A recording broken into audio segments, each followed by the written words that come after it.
Kachong China angay tha.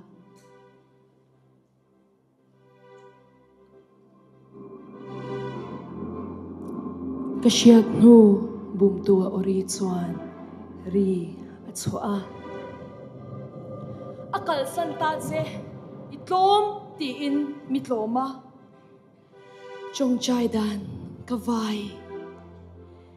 Vai inat haler katut na ruama hian. O makani titu chuan chu ruama chuan omlo yangin mingoi sansi. Ngoyin area thamuan na thu kathamuan na turin mimuan zolo chapin chanpui na kazonga zon muhun omsilo atne na ta bumtuan mi bumthua Klub na ruama pheluk kanita. ipik na chuan mi buan thua Do tin reng thutak pomin kapoma.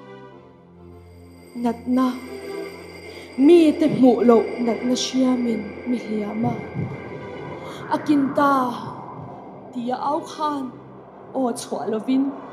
katan alangoy fansi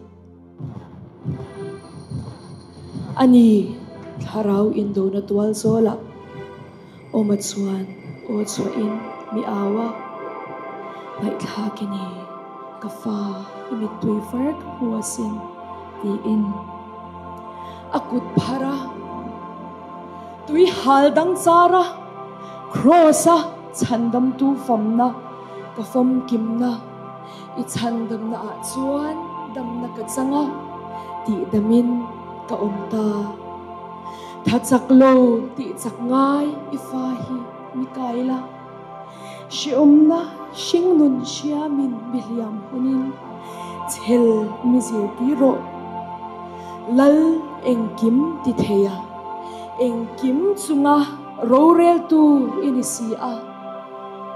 alpha le omega abul le ato pange chuan mi neila mi ompuiro kalome